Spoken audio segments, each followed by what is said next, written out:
दोस्तों, अक्सर कहा जाता है कि समझदार व्यक्ति वही है जो बोलने से ज़्यादा सुनने में विश्वास रखता है। मौन रहना एक कला है और यकीन मानिए यह जितना आसान सुनने और पढ़ने में लगता है उतना ही ज़्यादा कठिन काम है जो हर कोई कर नहीं पाता। चुप रहने के कई नुकसान हैं, लेकिन सही जगह चुप रहने के कुछ ऐसे भी फायदे हैं जिन्हें जानना उन लोगों के लिए बहुत आवश्यक है जो अक्सर हर जगह बोलने या जवाब देने की आदत रखते हैं। चाणक्य नीति में जीवन को सफल और सुखी बनाने के लिए कई बातों का जिक्र किया है। आचार्य चाणक्य ने ऐसे 10 जगहों के बारे में बताया जहां हमेशा खामोश रहना चाहिए। चाणक्य बताते हैं कि इन स्थानों पर चुप बैठने वाला व्यक्ति जीवन भर सुखी रहता है। साथ ही अगर इन 10 स्थानों पर व्यक्ति अगर गलती से भी अपना हस्तक्षेप कर दिया तो आगे चलकर वह बड़ी मुसीबत में फंस सकता है। तो चलिए जानते हैं कि वह कौन से 10 जगह हैं जहां हमें हमेशा चुप रहना चाहिए। पहला है जहां लड़ाई झगड़ा चल रहा हो।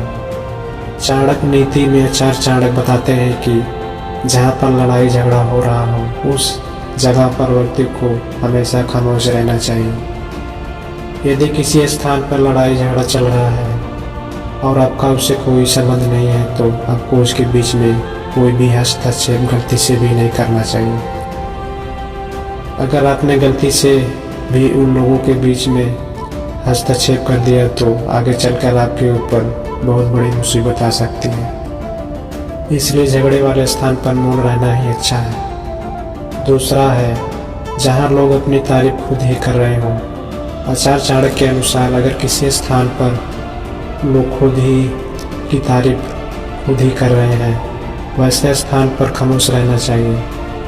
साथ ही यदि किसी स्थान पर अगर सभी लोग अपना अहंकार दिखा रहे हैं तो वहाँ पर आपको बिल्कुल खामोश बैठना चाहिए।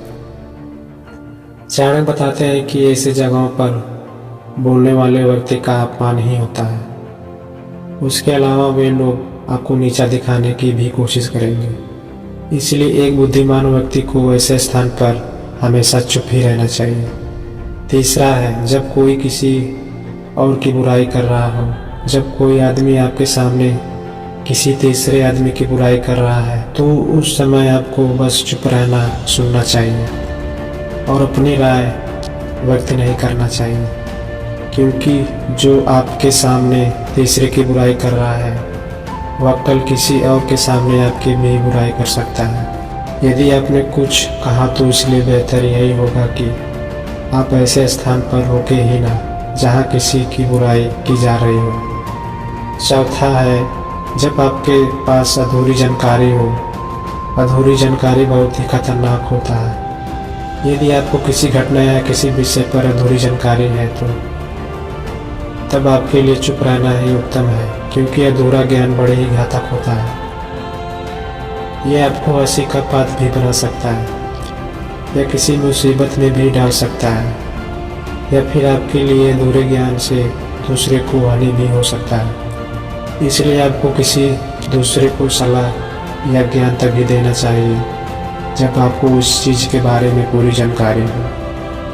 पांचवा है जब सामने वाला व्यक्ति आपकी भावनाओं ना समझ रहा हो। जब आपको यह ज्ञान हो जाए कि सामने वाला व्यक्ति जो आपकी भावनाओं का सम्मान कर रहा है और ना ही वह आपकी बातों को समझ पा रहा है, तो ऐसे स्थिति में आपको स्वयं शांत और चुप हो जाना चाहिए, क्योंकि ऐसे लोगों को आपकी भावनाओं या दुख से कोई मतलब नहीं होता।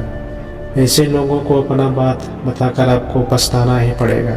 हिंदी में एक कहावत है, इसके सामने बीन नहीं बजाना चाहिए। समय आपको यह कहावत पर गौर करना चाहिए ताकि ना तो आपकी एनर्जी वेस्ट हो और ना ही आपको बेवकूफ़ समझा जाए। छठवां यह है जब कोई इंसान अपना दुख व्यक्तित कर रहा हो। यदि कोई इंसान अपने दुख या परेशानी के बारे में आपको बता रहा है तो इसका मतलब यह है कि आप पर भरोसा करता है और आपको अपना समझ रहा है।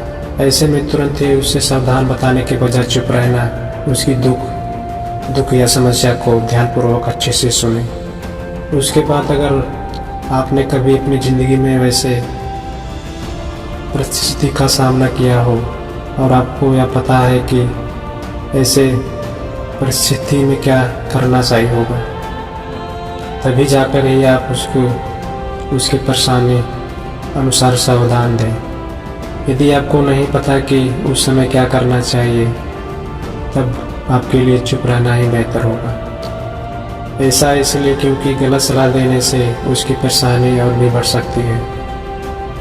और सबसे ज़रूरी बात यह है कि आप उसके दुख या समस्या को गुप्त ही रखें, किसी और को ना बताएं। सातवां, या जब कोई व्यक्ति आप पर क्रोधित हो या आपसे झगड़ा कर रहा हो, जब आपको कोई करीबी व्यक्ति आपसे झगड़ा कर रहा हो या किसी बात पर आपसे क्रोधित हो, तो तब उसके सामने आप चुप रहना चाहिए।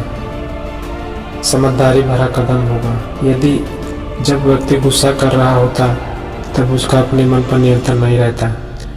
ऐसी परिस्थिति में उनके क्रोध की अग्नि में अगर आप भी कूद पड़ोगे तो उनसे झगड़ा करने लगेंगे। पथकल उलझ सकती थी और भी ज़्यादा बिगड़ती चली जाएगी। तो मैं सब सहकर अगर आप चुप रहेंगे तो आप खुद ही मन सोचकर पछताने लगेंगे कि उन्होंने आपके साथ गलत किया, और शर्मिंदा होकर खुद ही आपके पास चल कर आएंगे और आपसे माफ़ी मांगेंगे। क्रोधित व्यक्ति के साथ बहस करना आग में घी डालने जैसा होता है। इससे उसके क्रोध की आग और भड़केगी और आपको ही उसका खमियाजा भुगतना पड़ेगा।